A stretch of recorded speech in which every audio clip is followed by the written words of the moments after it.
Okay, hello everyone. Uh, Very happy to be here and happy that this place still remains relaxed and informal. Karthik told me that there's no introduction. Usually that just takes up some time. You see my name up there. The spelling on this badge is slightly different. It has an H, but that H might give the wrong impression that I'm some person who was arrested in Bolivia or something like that. Or that I work in quantum mechanics, which is not true. So anyway, the job I've been given is to give some broad introduction because you're going to spend 8 weeks. So I'm approaching it in two slightly different ways, before and after lunch. So before lunch will be an introduction to the observational side of astronomy, a very broad introduction. So therefore, it will be a bit like these bus tours where they pack you into a bus and show you, okay, this is the banyan tree, this is the waterfall, this is this, and then they bring you back. Okay. Now, it may not be as bad as that. Sometimes you can ask the bus operator to slow down if you find something more interesting, put up your hand. But of course, the price is that you may arrive back late. Or the other way of thinking about it is that you're going to learn to swim. Astronomy is some kind of ocean. You're going to learn to swim. There are different ways of learning to swim. One is to just push people into the water, and that's what my job is, both before and after. So don't expect a great deal of detail, but let's begin. Okay. Now, astronomy, and I'm really thinking of astronomy today. There is very little history. We just can't afford the luxury. Actually, I love the history of astronomy. It's very interesting, but we just can't afford that luxury. I try and be as up to date as possible. And one reason is that things get rapidly out of date. Okay? And overall job, as all of you know, is to look at the universe. I mean, people often think of astrophysics. And maybe there was a time when you had astronomy and astrophysics. Okay? But I come from a physics background, and in fact, I'll be unleashing a lot of physics on you after lunch, because that's what I'm comfortable with.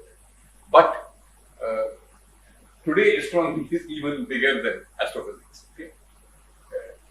You will see remarkable examples of engineering, actually, including even during our project work. But I will be looking at the scene all over the world. Chemistry, a lot of chemistry now. In interstellar molecules, biology has got connected with astronomy because people are now finding planets, and the most recent news is they found some molecule, DMS, and they want to know whether it's produced by life.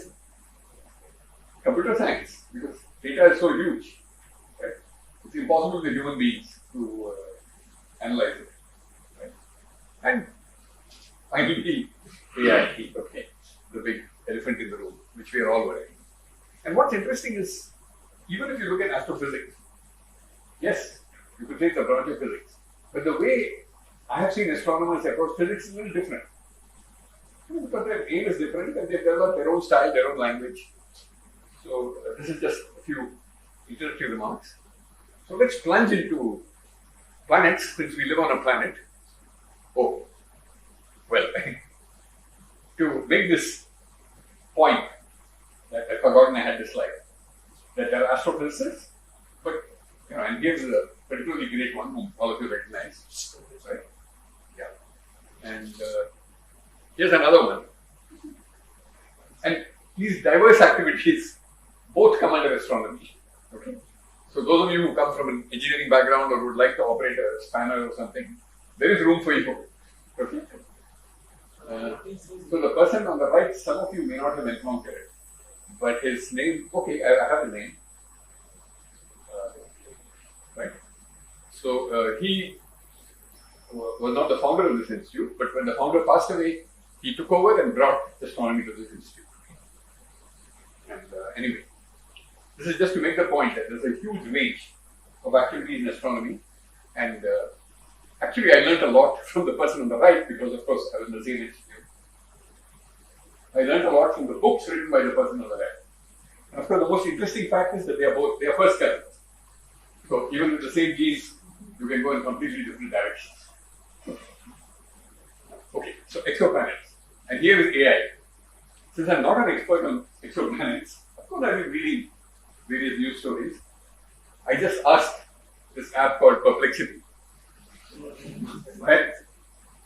Okay, yeah, I think we have a reasonable answer. Okay. So one is the so-called transit method. So you might have heard of the transit of Venus, which is a big event. So a planet coming in front of a star. Now, of course, this only happens if you live in the same plane as the orbit. And if you have planets around other stars, only a small fraction will have orbits in the same plane, right? But that doesn't matter. If you're prepared to look at the enormous number of stars, even if 1% of them show these transits, you've already detected a huge number of planets. And this is best done from space, because unfortunately stars twinkle. So on the ground, you'll see all kinds of dips in the intensity, and you have to average them out very carefully to get an accurate measurement of whether the intensity has fallen because of a planet in front or something else. But the space missions have done very well. One called Kepler, one called TESS. Okay? So here's the statistic. Some 4,000 planets. Okay? And of course, the real test is that it keeps coming back. Right? You get periodic dips. And actually, if the dips are not quite periodic, you know this planet's orbit is being disturbed. Maybe by another planet. So you may not see the other planet, but you can deduce it. So it's a brilliant subject. But the Nobel Prize for this did not come from the transit method. It came from a much harder method, which is called the radial velocity method. And now there are 1,094 planets, and counting. So radial velocity is where, well, just imagine that someone outside was trying to find the planet Jupiter. Someone outside the solar system was trying to find the planet Jupiter, but not fortunate enough to live in the plane. Then they could do accurate measurements of the velocity of the sun. Okay? And they would find a periodicity of 12 years. Right? Now Jupiter moves around the sun with a velocity of 12 kilometers per second. And since the mass ratio is 1:1,000, Sun also moves around the common center of gravity with a velocity of 12 meters per second.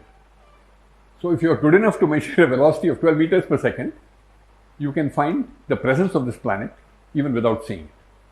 And this is how Kilos and Mayor detected their first extrasolar planet, for which they deservedly won a Nobel Prize.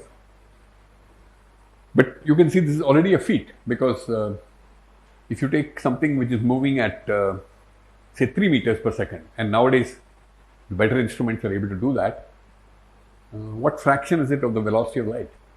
10 minus 8, right? So you have to detect a shift in the wavelength due to Doppler effect of 10 minus 8. Okay, so that tells you that. Now we'll actually see that it's really good to have both these available. So let's say you pick up a planet by transit. Okay. Now you already know something about the radius of the planet because it blocks that fraction of the light. And then if you are able to also measure the radial velocity, you know its mass. Right? So that is the way a lot of information has been obtained. And of course, they say seeing is believing, right? So if you can directly, even when the planet is not covering up the star, if you can see it, and that requires extreme optics for two reasons. One is the planet is usually pretty close in angle on the sky to the star, so your telescope has to resolve that angle. And secondly, there's so much light coming from the star that even a little stray light at the position of the planet will prevent you from detecting it. But these challenges have been met, with some of the best telescopes in the world. Okay, so that's called direct imaging. Okay, and different kinds of planets have been found, and by and large they are classified by analogy with the planets in our own solar system. So things like the Earth, things maybe like Neptune and Jupiter and Saturn, but actually they are not the same, right? Like some of these Jupiters are much closer to the star, and people have to understand why that happens. Okay. But of course, the ingenuity has gone beyond just discovering these things.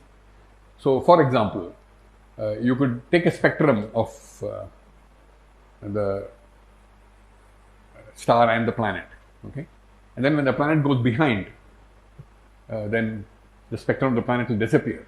So, if you are prepared to subtract two large quantities, which is never a good thing, but if both are measured accurately, you can do that, you will get some idea of the spectrum of the planet.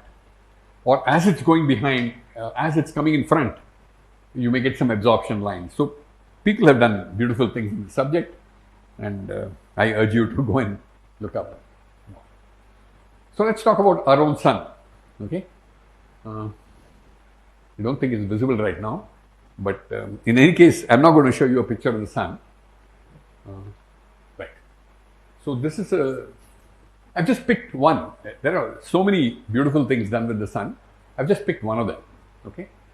So SOHO is a satellite. MDI is a particular kind of instrument called Michelson Doppler imaging, and GONG. GONG is a contrived abbreviation. It suggests that something is like a bell, but it's really a Global Oscillations Network Group.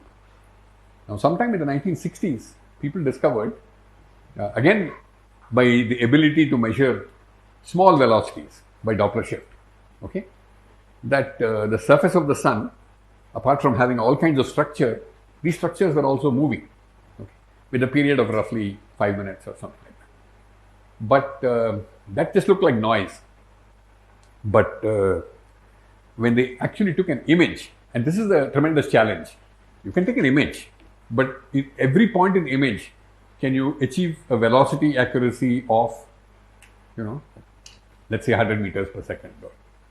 So that is what this MDI does. It's I love optics, but I will resist the temptation to tell you more about this instrument. You can find out. And of course, there's no shortage of people who understand optics very well in the Raman Institute. I just have to go down in the building. Okay. So then the other problem with the sun is that it rises and sets. And it's close to the horizon, you may not get good data. So that problem is solved by installing this equipment all around the globe in these 6 locations, one of which is in Udaipur. So that was a reason to show this to you, because when possible, I will certainly highlight. And it has to be absolutely the same instrument, because you don't want some change in the data going from one. So this collaboration, the instruments are made, they are packed in a container, they are sent to all these locations, and you can see they are beautifully spaced in latitude, longitude, right? So as one sets, anyway. Okay, so what do you do with this data? All right, and what's done is very nice. Now, what is this picture? I told you that it looks like noise, but one theme that will occur again and again in your study of astronomy is, if you have something which looks like noise, take its Fourier transform. Okay. Look at the frequency content, right? And then it starts to show structure. And in this case, there are 2 Fourier transforms happening. One is with respect to frequency, I think that's the vertical axis, and you see millihertz. So if you do it in your head, you'll find the millihertz is a few minutes, a period of a few minutes, okay? And then the other Fourier transform, not exactly a Fourier transform, is along the horizontal axis, and as I said, you do both, which is L. Now L has exactly the same meaning as the L in the hydrogen atom, if you people have encountered it. Of course, hydrogen atom, you don't go to L equal to 1000, but if you take, say, L equal to 2, it represents a particular angular pattern which is positive, then negative around a ring, then again positive. And if you have to do something like Fourier analysis on a sphere, you need these L's, okay? So, but just to help you, roughly each L is associated with a certain wavelength, and the wavelength is given at the top of this figure in megameters, okay? So then this beautiful pattern emerges, okay? So the sun is really ringing like a bell. once you separate the different modes and you separate the different frequencies. And with this kind of data set, solar physicists have really gone to town. Again, they have created models of the interior of the sun, they have tested various theories, so on and so forth. But the bus has to move on. Okay?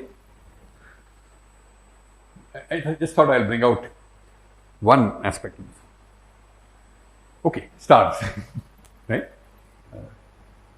So there's a picture of a Milky Way, and Gaia is a currently flying satellite of ESA, I think, European Space Agency, I think. But of course, these things are collaborative. I mean, some of the instruments will be built in other places and so on. Of course, this picture is synthetic in the sense there is no person. I mean, Gaia is not outside the Milky Way and there is no other person to take this picture. They've just been put together to tell you that this satellite is studying the Milky Way. And this is where you realize the kind of data that's coming in. So this takes data on 2 billion stars. Okay. Right? See, when we held astronomy summer schools, 50 years ago, you would say, okay, optical astronomy can only penetrate a small region around us, and we don't know the distances very well. I mean, all that is no longer true after a satellite like this. And the other thing, remarkable thing, which I have put at the bottom, if you really want to look at this data, they put it out. I mean, data release 1, data release 2, data release 3. Of course, the people who worked for it will have an advanced look at the data, but so many people have found so many interesting things in the data after they were made public. And this is a theme which is happening in astronomy all around, which you should know. So now, it is able to measure parallax. I hope I don't have to tell you what is parallax. You look at the star when the Earth is in different points in its orbit and you see slight shifts. And earlier people used to say, yes, we can measure parallax of some fraction of an arc second. Now, it's got some ridiculous accuracy. So much so that for nearby stars, they claim that they can measure the distance to an accuracy of 1,000th of 1%. I find it unbelievable. And even for a star close to the galactic center, in the so-called bulge of our galaxy, you can't look exactly in the plane because it's obscured. They can measure the distance to 20%. Okay? So, distance is known accurately. Now, earlier we used to say, okay, Doppler effect, so we can measure the radial component of the velocity towards you, away from you. But there's also something called proper motion, right? Where if you wait long enough, you can see the motion of the star in the perpendicular direction. Again, available only for nearby stars long ago. Today, available for all stars up to maybe 1,000 parsecs. I mean, parsec, by the way, is 3 light years. And the size of our galaxy is tens of thousands of parsecs, just to give you a scale. Okay. So suddenly, our picture of the region surrounding the sun has become 6-dimensional. For every star, you have 3 position coordinates and 3 velocities. Now, with this kind of data, all the simple dynamical models of the galaxy had to be given up. And now people will look at this data and say, okay, this bunch of stars, probably the remain of some other galaxy, which small one, which got eaten up by our galaxy. That's why they're still all moving in the same direction, so on and so forth. So this is one of the remarkable and fairly modern developments in stellar astronomy. Okay, and okay, now galaxies, of course, come in a very huge variety. And again, I had to just make a choice, right? I've not picked it completely at random. Okay, this is M106. Now, M is actually okay. If you don't mind one more PJ, stars can be messy, but galaxies are messier. They are messier objects. Messier being the name of a French astronomer who catalogued fuzzy objects in the sky. And his whole aim was, if these objects don't move, they are not comets. So I'll make a list so that the people who look for comets will not get. So this is the 106th in his list. Okay, so that means it's a pretty nearby, pretty bright object. Then later on, people made big catalogs NGC, for New General Catalog, so on. So that's a little bit of introduction to terminology. So it looks like a fairly harmless galaxy, right? On the left. But then when people look at it in X-rays or in radio, suddenly you start seeing totally different patterns. Okay? And the conclusion which people drew is that this is a so-called active galaxy. Again, you'll hear a lot more about it, I'm sure, in your stay here. There's some activity right in the center. And again, in the 1970s, in a summer school, we would have said, it is widely believed but not completely proved that activity in galaxies is due to a central black hole.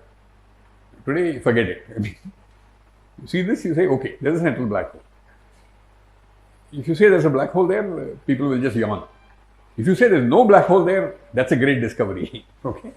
And no one is. Active galaxies by and large have black holes. Now, of course, black hole is supposed to swallow everything and no light is supposed to come out. But again, you will learn that this statement is true in a legal sense. No light can come out from a particular surface. But before matter reaches that surface, it can achieve a very high temperature, it can have a magnetic field, it can go round and round, and it can do all kinds of things, which again, I will tell you a little bit about that in the afternoon. So, given that there is this black hole in the center, what can one say about it? And the answer came from a somewhat surprising thing. It turns out that measuring the distances to galaxies is a little difficult. But this particular galaxy, because of an accident, you could say, we know its distance to 3%, which is quite amazing. And I'll tell you how that happened. So, there's a lot of water there in the form of H2O molecules. It turns out that these central black holes are sometimes surrounded by a molecular ring, okay? A ring of clouds, which orbit around this black hole. Okay? They emit, water has a spectral line at 22 gigahertz or 1.35 centimeters. Okay? In fact, we've been very privileged in RRI to have very distinguished visitors. One of them is a Nobel Prize winning physicist called Charles Townes. You may know him as getting the Nobel Prize for a laser. But here, he related that he sent his research student to look for water, 22 gigahertz. So the student called him back. Okay? Not only you can see it, you can measure its frequency very accurately. It's a radio astronomy after all, right? I mean, in radio waves, you know how to measure frequency. And then, by a technique which again, I would love to tell you more about, but I'm not going to, you can find its position again to an accuracy of milliarc seconds or something like that. Again with the radio waves, okay? It's called very long baseline interferometry. So with all this available, people could find the positions of these clouds and the velocities, and they said, okay, this is a ring and this is the velocity. However, the new unique thing about this galaxy is, normally we say, okay, astronomy, you observe things and they don't change. Okay? But in this case, because of the sensitivity of the measurement of velocity, within the lifetime of a PhD student, one could see that these velocities were actually changing. Okay? So if you think about it a little bit, if the black hole is here and something's orbiting around it, you will get the maximum velocity when it's going like that. And of course, when it's right in front, you won't get that Doppler velocity, but that's where the velocity will change most rapidly. So people have actually measured not just the velocity, but the acceleration. So then with a little bit of high school physics, you have V squared, or V squared by R is the acceleration. So now you know the actual distance in centimeters of this orbit. I mean, to great accuracy. But from the VLBI measurements, you know the angle. So once you know the distance and you know the angle, you know once you know the physical size and you know the angle. Okay? So this is a rare case. Unfortunately, not too many have been found. But apparently this galaxy has played a role in determining the so-called Hubble constant, right? Because you look at other stars in this galaxy, and since you know the distance, you calibrate them and so on and so forth. Okay, we'll now look at galaxies in bulk. Okay. I'm sorry, I can't spend more time on galaxies. Okay, so there are, I mean, starting from maybe 1990s, a lot of surveys have been made of galaxies. Okay, now a survey is a very demanding thing, in the sense you would really like to look at a very large part of the sky, right? So in fact, in many cases, the telescope is kept fixed and the sky moves past. Of course, if you took a conventional picture, then you would have a problem, okay? Because the image would move. But if it falls onto some electronic device like a CCD, then you can compensate for that. So in any case, again, I'm not going into the technology, but just telling you that there is a very sophisticated technology behind these surveys. One of the early ones was called Sloan Digital Sky Survey, SDSS. You can, again, look it up, and if you're able to figure out all the instructions, you can download data from it, do whatever you like. They give you a lot of help. So this is a somewhat later survey. This is done, it's called 2DF, okay? 2 degree field. Now 2 degrees may not seem very large, but actually it is the challenge to make optics so that you get a good image all over a large field of view. And in this case, they actually have optical fibers. So they already know where these galaxies are, but they would like to take their spectra. And the reason why you want to take the spectrum is the good old Doppler shift. So that Doppler shift is encoded in this number which is called redshift, which is Z, and you see numbers like 0.5, 0.1, 0.15, 0.2. So what you are supposed to do is add 1 to it. Okay. So 0 means redshift 1, which means the wavelength which you are measuring is the wavelength in the laboratory multiplied by 1, which means it's very nearby. So if you look at the extreme 1.2, so the wavelength is shifted by 20%. So if you use the simple Doppler shift formula, you would say that this is moving away at 20% of the speed of light. Now, Doppler shift formula is good, but when you're looking at a cosmological scale, you have to think about it a little more deeply, which again, I'm sure I looked at the program, and there are many people who will be able to explain it to you. But you can take this redshift as a measure of distance, okay? So again, you are now able to plot these galaxies in 3 dimensions, but for your convenience, this is a slice, okay? Again, you see noise, right? And again, what people do is to look at, well, in this case, it turns out Fourier analysis is not just good enough. Fourier analysis gives you something called a power spectrum, right? Yeah. So that H in one axis, 1H, 2H, 3H, so they are hours. Right? Yeah, hours. Yeah. Sorry, I should have said that. That's an angle in the sky. Right. It's an hour angle which you know. This is right ascension. So 1H, if I remember right, any good astrologer knows what is 1H. It's Aries, I think, or Pisces or something like that, along the zodiac. Okay. And notice that because this telescope is in Australia, they are also able to look at 14H, 13H, that part of the galaxy, which is down. Okay. So in this case, more sophisticated analysis is needed, not just Fourier analysis, because it's not random noise, right? You see all kinds of filaments, voids. Of course, astronomy has a history of people seeing things. Like in the early days when telescopes were not so good, people thought that there were all kinds of canals on the planet Mars. Later on, it turned out that that's not there because, you know, the astronomer was training at the limit of the resolution of the telescope. And so one has to have a more objective way of, you know, characterizing the structure, and people talk of filaments, voids, sheets, and try to find explanations for them, right? But it turns out the Fourier analysis is also useful if you look at very large scales, okay? So yeah, sure.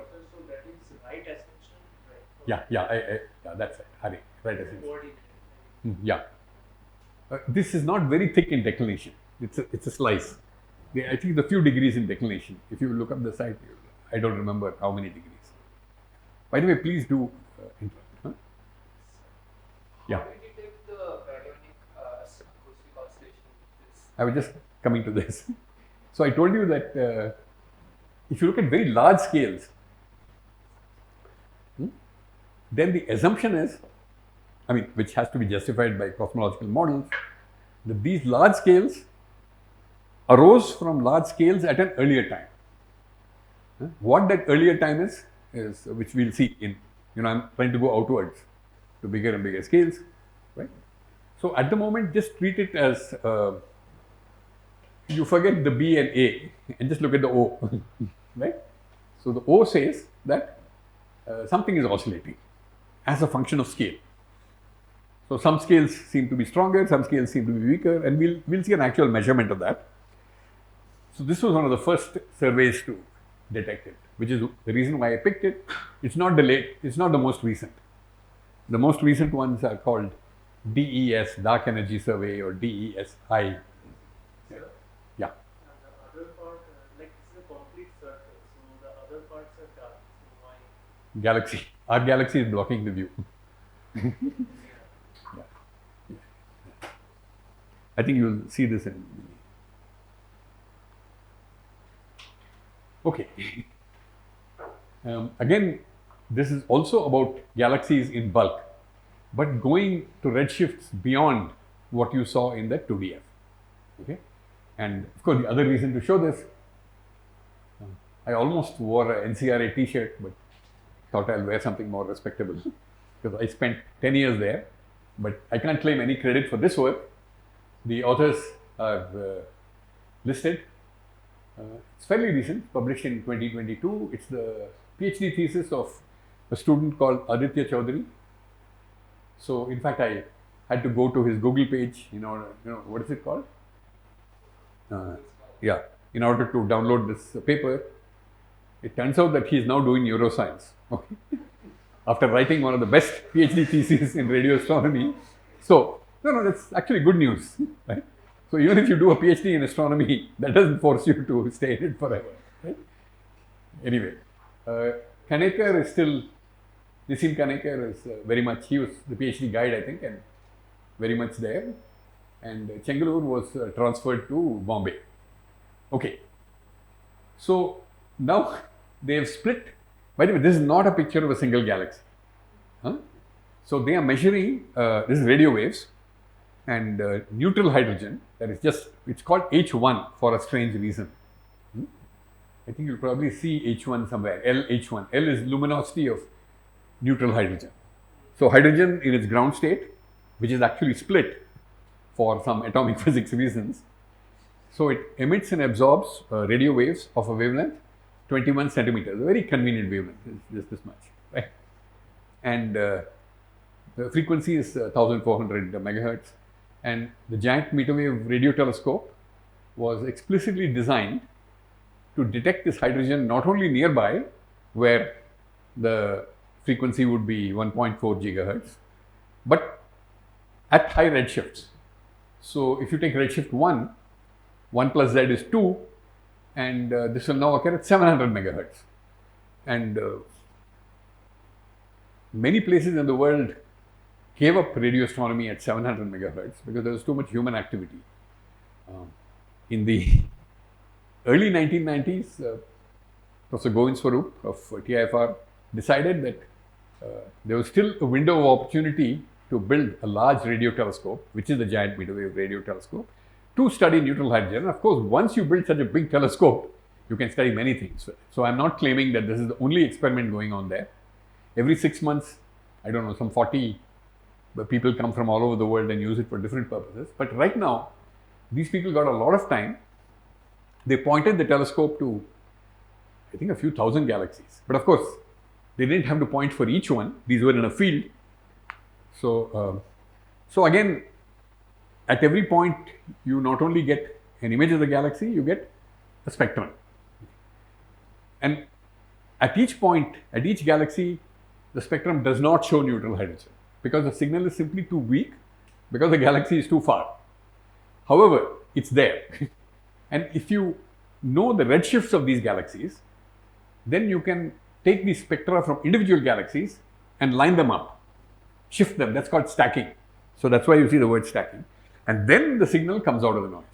So if you take 1,000 galaxies, your signal to noise improves by a factor of 30. So one of the facts you will definitely learn if you don't know it already, which is both the good news and bad news for astronomy. The good news is you can improve your signal by having independent measurements. The bad news is that for 1,000 measurements, you gain a factor of 30, square root of 1,000, 31.6. So what are we stacking with those You are stacking spectra. spectra? Yeah. So how do we do that? That is a complex. Yes. it's the spectra are there in the computer. You have to shift them according to the redshifts of these galaxies, which someone else has done for you. So this also illustrates that astronomy, you may not be able to do everything alone. So they chose fields in which people had already, studied these galaxies, got their redshifts and so on, and further they were able to even. So you can see the high redshift sample actually has more noise on it relative to the signal. Okay. So what is there on the x-axis? Sorry, I cut that out. It's velocity in kilometers per second. It's a sometimes instead of plotting frequency, you plot velocity. So radial velocity. Radial velocity, yeah. So if this galaxy is rotating, some part will be coming towards you, some part will be coming away from you, and you will get a kind of broad line. If that's why the negative numbers. Yeah. You're right. Sorry about that. In my hurry, I didn't explain everything. Which galaxies did Which galaxy? 1,000 galaxies are all stacked. The best analogy I can give you is some websites have a picture of the average Indian. Have you ever seen it? Has no one seen it? So people have stacked images of, young men, young women. I'm surprised. I used to show it, in fact. It's available on the website. Just look. And of course, again, you have to scale the size and all. Otherwise, you'll just get a mess. And so that's a stacked image. No Indian looks like that, but so please, if some of you are active on your mobile phones, you can get it right now. Okay, but I can't leave this without actually showing you some panoramic view of GMRT and also the more scientific results. One thing is to just say there is some line, but actually they did much more than that. I won't go into great detail, but they carefully chose galaxies in 3 ranges of redshift: 0, 1, 1.3. You might think 1.3 is not that different from 1, but looks like the galaxies change a lot between 1.3 and 1. They took galaxies with the same number of stars. They matched it for stellar mass, but atomic hydrogen, gas which is not yet formed stars, much more at redshift 1 and very much more at redshift 1.3. Then there is gas H2, 2 with a suffix, that is the hydrogen molecules, right? So as I said, they were able to use data from many sources. And so the interesting thing is that these galaxies which have the same number of stars represent a completely different population at different redshifts, and also dramatic changes occur between these 2 redshifts. So anyway, let me leave that aside. But I won't feel very guilty about highlighting a contribution from our own country, right, to modern astronomy. Not particularly because, I happen to work there. Okay. Now we'll go further back. So all of you might have heard, and you will certainly hear more about something called the cosmic microwave background.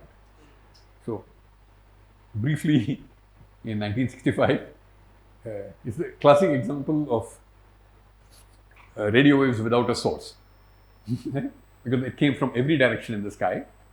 And Penzias and Wilson of this Bell Telephone Laboratories, so they were not in some university, they were in a laboratory which was supposed to make better telephones. But in the process, they detected this radiation. At that time, it was a tremendous feat because it's measured, typically the output of a radio telescope is measured in degrees Kelvin. And the noise can be thousands of degrees Kelvin, depending on the frequency, or hundreds maybe. But this is only 3 Kelvin. Now, normally that's not a problem because you can point your telescope to the source, point it away from the source, point it back, and then you can see the small changes. But what do you do if the source is everywhere? So that's why this deserved a Nobel Prize, because they had to make an absolute measurement and remove the noise of the receiver and say that yes, this part is unexplained. And the explanation came very quickly that this comes from the Big Bang, so to speak. Right? It's a hot universe at that time. And today we know that this comes from a time when the universe was roughly 1,000 times smaller than it is today. The expanding universe was. Right? And this is not the first mission, but it's probably the best. Named after Planck because this is a black body spectrum. So again, I think ESA, mainly an ESA mission. So I have kind of tried to show the geometry here. I hope it makes sense. So this is time and this is space. Okay, these two axes are space. I don't have room for the third axis.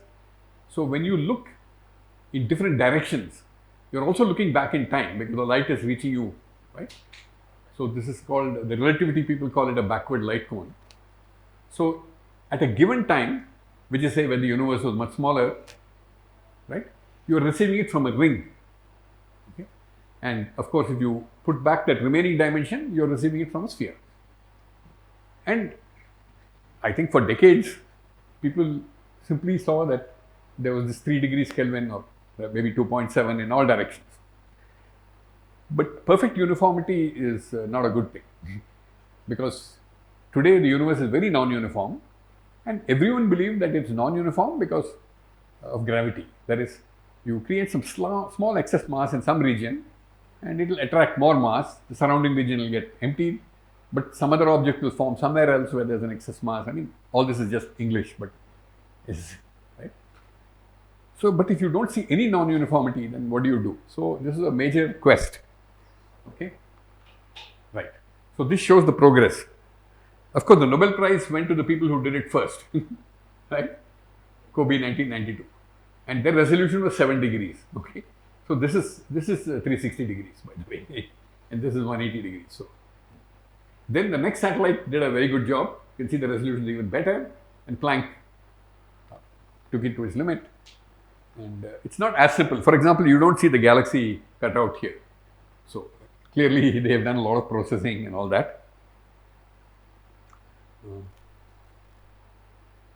But what I wanted to show you is the same multipole expansion which we talked about for the sun, okay, which is the equivalent to Fourier expansion for a function on a sphere. Okay, and this multipole expansion. Okay, so Kobe was only able to work up to here because the resolution is very poor. You see 18 degrees, so maybe 7 degrees is somewhere here, right? WMAP already came here, and Planck. So what are all these bumps? Okay. So I'll tell you the story behind the bumps, but for this lecture it will just be a story, right? So the idea is that the universe was very hot and ionized. Okay, so electrons were separated from protons, basically. Hydrogen being the most abundant element in the universe, we'll just talk about that. All right. Then it expands and it cools. At some point, they combine again. Okay.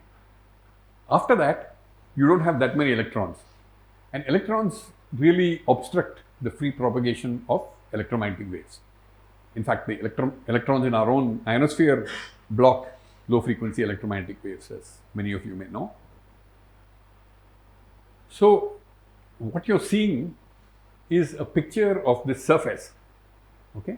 It's a snapshot at this moment of recombination. So, sometimes it's called the last scattering surface, or whatever it is. And various theories tell you that it's around this redshift of, I should talk of it. It's better to say that the scale factor of the universe was 1100 times smaller than it is today. Sir, Yeah. is this a 2-dimensional graph or 3-dimensional? This is actually a 1-dimensional graph, but it's processed, no? So the initial noise is 2-dimensional, okay, and then it's transformed. So okay, so if you people have studied the hydrogen atom, these functions have L and M, okay, and then what you do is you add up. First of all, you square it because the phase of this is not relevant, it's noise. You square it and then you add up all the M's.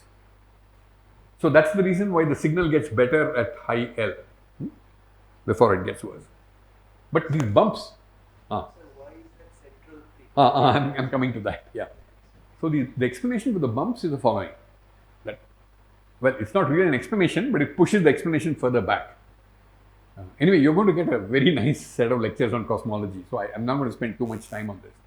But you had some non-uniformity, but gravity was not very effective in amplifying it because of pressure.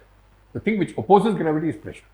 So it's the pressure of electrons and the radiation which they were confined. But so at that time, if you had any density fluctuation, it would behave more like a sound wave. So that's why the word acoustic. So if the Bible had to be rewritten today, it would say in the beginning there was sound, not, of course, light also. So now these successive bumps have a very interesting explanation. At different wavelengths, sound waves will have different frequencies. Okay. So the idea is that between the beginning, whatever that was, and the recombination, some sound waves would have undergone quarter of a cycle, some would have undergone 1 1/4 cycles, and so on and so forth. Sorry for apologies to any real cosmologist, but I warned you that this is going to be a rapid tour. Okay. So coming now to back closer to home. In fact, let me just go forward and back. So this is a satellite called AstroSat. Again, a major ambitious project involving many institutions, and of course launched by ISRO. And ISRO had the job of coordinating things. And actually it is many friends of mine worked on AstroSat, including Vishwajit, who is standing right there. Right? And I think it's hair raising. You build a telescope on the ground, something goes wrong, you repair it, so on. You build this and then you put it on a rocket and you wait. And even I think this morning I read that a particular PSLV had a problem. So people who had invested a decade or more were sitting there in Sriharikota. Vishnu, did you go? You didn't go. Okay.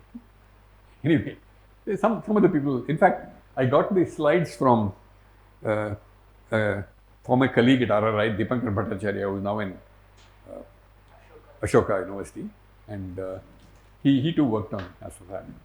Okay, so he sent me a long list. So I decided to pick something which I think is of interest to people here. Again, I haven't told you what is a neutron star, what is accretion, any of these things, right? So right now it's going to be a story that you have these neutron stars which have the mass of the sun and a radius of about 10 kilometers. And if you work out the escape velocity, it will be some 100,000 kilometers per second, 1/3 of the speed of light. And therefore, if matter falls onto it, it will also pick up this huge velocity and radiate X-rays and so on. Also supposed to have a strong magnetic field. So this particular slide is, let me just show you. So this is what the spectrum looks like as a function of frequency. So nothing is very obvious. So you have to do some really good modeling, and then you separate it into a noise and a little dip. So CRSF is cyclotron resonance scattering feature. Okay. So again, at the sort of story level, you have the strong magnetic field, you have electrons going around at some frequency, but now the field is so strong that frequency is in the X-ray region. Okay. And then of course X-rays are coming and they get scattered off this. So, and again, to make the point that it's not a single mission, here is a plot which shows how people have, so secular in astronomy means something which happens over a long time scale. Okay. I'm not quite sure how it's connected with the other meaning of that word, but so people have traced. So I think you see it here, except you don't see, you see time measured in MJDs, which I'm sure you'll all encounter. So AstroSat has contributed, other satellites have also contributed. So again, just to give you a glimpse, and I hope other people, for example, Dr. Sita, who is also very much involved from the ISRO side, is a visitor to RRI. Please do find out more about this. It's a remarkable space mission. Yeah. Are relativistic effects taken into account? Yes. So the question was, are relativistic effects taken into account? Yes. General relativity, special relativity. So that's why we have arranged for some lectures on special and general relativity. Yeah. And by the way, AstroSat did not only look at X-rays, and even X-rays it looked at with 3 different instruments. Okay. It also looked at ultraviolet light. Some of the very interesting results came from ultraviolet observations. But I just thought I will pick one. In fact, there's another one described here which I'm not saying much about. Okay, so now we are going to leave the world of photons or electromagnetic radiation, because astronomy is not only done with electromagnetic radiation, and I'm going to show you a couple of more things, which again very briefly. This doesn't look like a telescope, right? You can see this is in Japanese. This instrument is called Kamio-Konde. I think that there's no L there. Kamio-Konde. These are what are called photomultiplier tubes. So if a photon falls on them, they trigger a kind of avalanche of electrons, and you get an accurate measure of the time. Right? So I mean, huge, some astronomers, really large number of these are lining this mine. And of course, when it's operational, this whole thing is filled with water. It seems a very strange way to do astronomy, right? So what does this do? Well, it turns out that you have these particles called neutrinos, right, which interact very, very weakly with matter in any form. Right? And the usual statistics say that some huge number are passing through your hand right now. They pass right through the Earth, but they do interact a little bit. So they enter this water, and then they knock out an electron, and then the electron has an interesting property. It's something, again, won a Nobel Prize long ago, that if you have a charged particle moving in uniformly, normally you think it doesn't radiate. But if it moves uniformly in a medium and moves faster than the velocity of light in that medium, it actually radiates. It's called Cherenkov radiation. And this is now used in astronomy. Okay, so this is water Cherenkov. So then, looking at these photomultipliers, pick it up, it will be a kind of ring, and then they can find out where this neutrino is coming from. Now, this was built to study neutrinos from the sun. Now, again, there are all kinds of nuclear reactions happening in the sun, but we can't see them. They're happening in the center, but the neutrinos produced in the reaction get out. So there were some heroic efforts from 1950s to actually measure these neutrinos, and lots of measurements were made, and Kamio-Konde was built to improve those measurements. And then, completely by accident, 1987, there was a very strong source of neutrinos, strong but very short-lived source of neutrinos, appeared in a neighboring galaxy. Now again, our Earth has a couple of satellite galaxies, not our Earth, our Milky Way, and 2 of them are called the Magellanic Clouds. And astronomers have been waiting for a supernova explosion on Earth for some 400 years. I mean, waiting at Earth for some supernova explosion in our galaxy. There was one seen by Kepler, one by Tycho, lots seen much earlier, recorded by Chinese, Koreans, so on. Perhaps even by some Indians. There are historical investigators who are looking at that. Now, it's actually believed that supernova explosions in a galaxy like ours should occur every 100 years or so. So 400 years is a long time. So therefore, there's this astronomer called Fred Hoyle who likes to irritate other astronomers. So he said that, look, the reason why you're not getting these supernova is that there are no astronomers of the caliber of Kepler and Tycho amongst you. Okay. Be that as it may, we have not been blessed with a supernova in our own galaxy, but we were blessed with a supernova a little further away, 55,000 parsecs away in the neighboring galaxy. But it was bright enough. I mean, one of the assistants in this observatory in Chile went out and he said, there's some new thing there, called the other astronomers.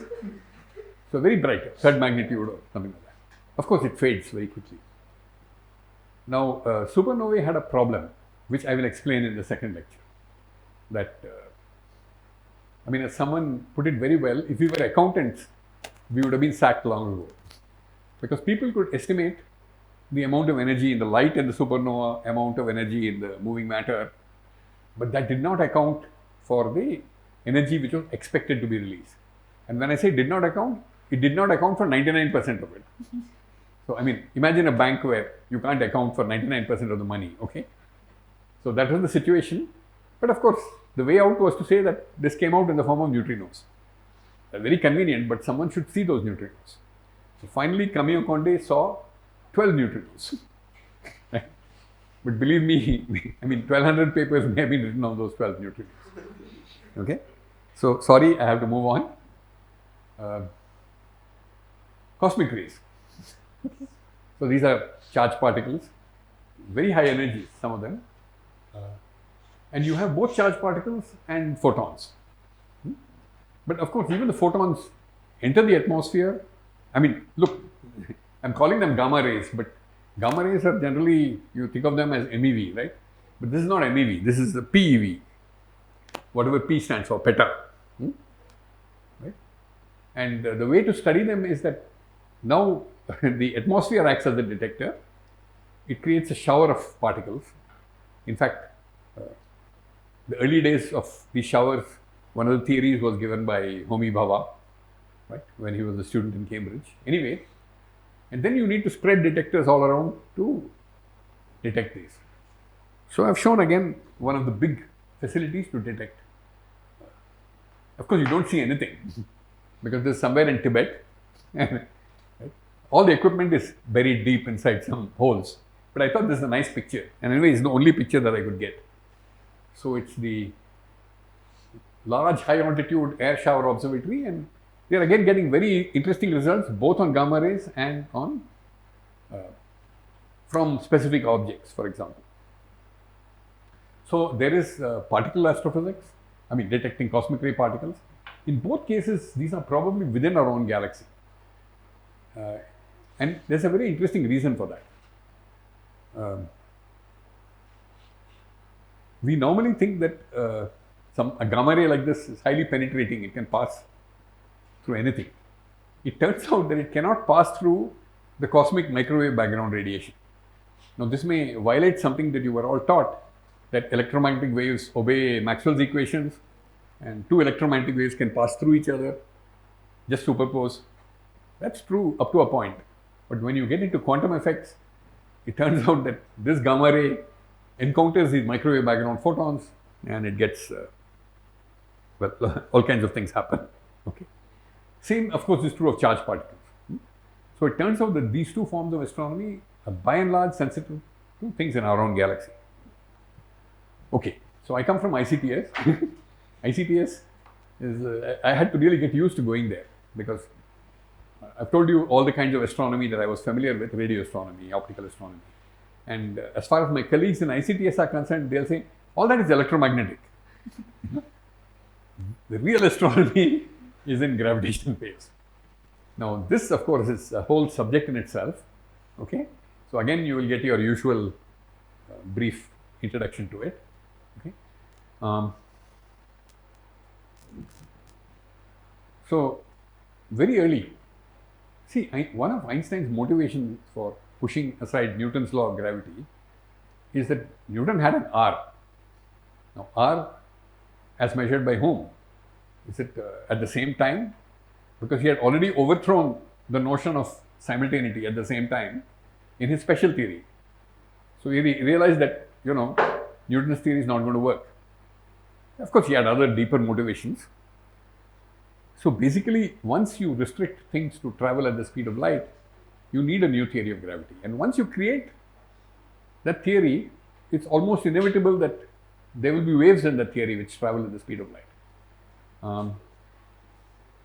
Again, of course, I keep saying that I can't tell you more. That's not completely true because I'm going to be here till the end of the day. I'm happy to tell you things outside and also point you to the right person.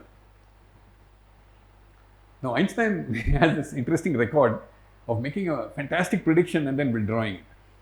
So, he predicted something called the cosmological constant or vacuum energy. Then later on he withdrew it.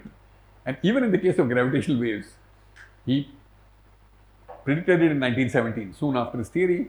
Then by 1930s he got some doubts because general relativity is a very complicated theory. You may get a solution, but you don't know whether it's physical. Okay. But so I mean, if Einstein couldn't figure it out, people were still trying to figure it out in the 70s. But then astronomy came in. So again, I haven't told you what a pulsar is, but it's really a neutron star which you can detect at radio waves. And people found one, again a Nobel Prize for Hulse and Taylor. I think I've written down the names. And they could solve its orbit by timing the arrival of the pulses. And we've already seen that time can be measured to nanoseconds.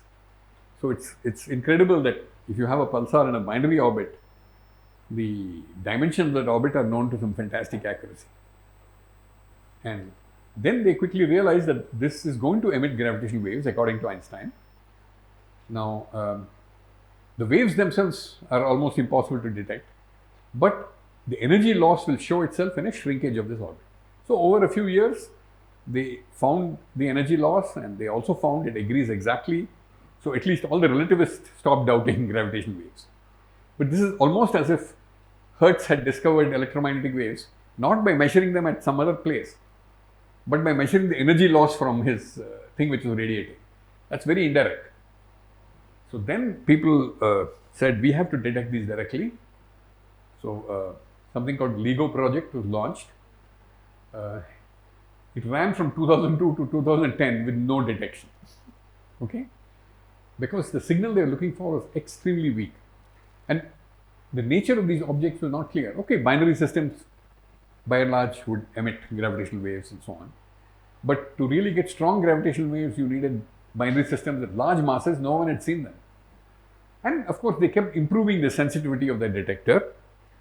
And the government kept funding them, which is remarkable, funding an experiment. And I have to tell you this because, you know, I lived through this period. The majority of astronomers felt that these people are wasting their time. Of course, they won't say it now, but I've heard enough of them say it, right?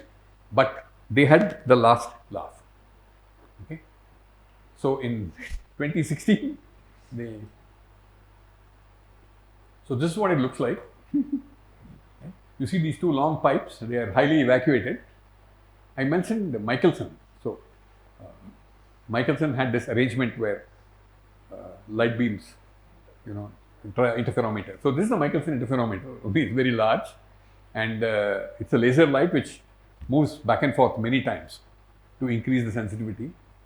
It bounces off some mirrors which are extremely heavy, and I mean, it still sounds like science fiction to me, that the disturbance of these mirrors caused by the passage of the gravitational wave is 1,000th the diameter of a proton. Right? Well, but we have to accept it. Right? So here is the picture, which is so finally, this again is I don't know, you call it luck or accident or something. We finally turned on the detector, not knowing whether any sources, and they had elaborate algorithms to pull out the signal from the noise. But the very first thing they saw was well above the noise. Here it is, and you can see the frequency is increasing because these two objects are coming closer and closer and rotating at a more and more rapid rate, and they finally merge. Now, meanwhile, of course, they hadn't wasted those 10 years. People had calculated what kind of signal you expect when two black holes merge. And this fitted it exactly. And what really proved it, of course, was seen in two detectors. And this picture that you see below is now in the frequency domain. So you can see 100, 512 hertz. So the frequency keeps increasing. So that's why it's called a chirp. So, I mean, some birds sing with increasing frequency. I will not try to demonstrate a chirp to you, okay? And I'm sure many of you could do a good job of it. But this is what it looks like. Actually, a good way to get a chirp is to just fill a water bottle from a tap. You'll hear the frequency going up. In fact, one of my colleagues in ICTS for the open day has made a clever water bottle so that the frequency varies exactly like this. Anyway, so this is now gravitational wave astronomy is flourishing, and they have some 100 detected. They've even detected the merger of two neutron stars, so on and so forth. So I will actually stop here. Okay. As I said, this is going to be a somewhat superficial tour, but I just wanted to make the point that astronomy today, right, is at a very interesting phase. I mean, there are lots of observations pouring in from multiple sources. A lot of the data is freely available. And of course, this is a huge challenge to understand it theoretically. And we will, at a similar level of superficiality, look at some of these physical processes in the afternoon. And I think we still have a reasonable amount of time before lunch. So I'll be happy to, if you want me to wind back to anything, I can do that. By the way, I can make this slide available, so you don't have to take notes. Yeah. About that exoplanet discovery, actually, recently we know K283 was discovered by Professor Nikku Madhusudan. So he has written a research paper on that. So I was going through it. He used some techniques for noise removal and other things. So they are very complicated. So those who are going into this field of, say, astrophysics, so is it necessary for them to learn all those elaborate? I mean, well, it depends on which field you enter. No, astrophysics is huge range of possibilities, but I think it's true in no matter which field you enter. Let's say you decide to do condensed matter physics. In general, you will find that in the 21st century, if something was very easy to do, someone would have done it. Okay? But it doesn't matter if you join a good lab, you'll learn this from your guide, from your fellow students. In fact, probably more from your fellow students, because these things involved a lot of computation. Yeah? So I would not discourage you from getting into something, but you find what suits your temperament. Okay, you may want to do general relativity, let us say. Then you may not have to deal with complicated electronics or algorithms, but you may have to deal with very complicated equations. So it is really a question of what you're, and I think this whole summer school is meant to help you find out, to expose you to so many things and help you find out what you like.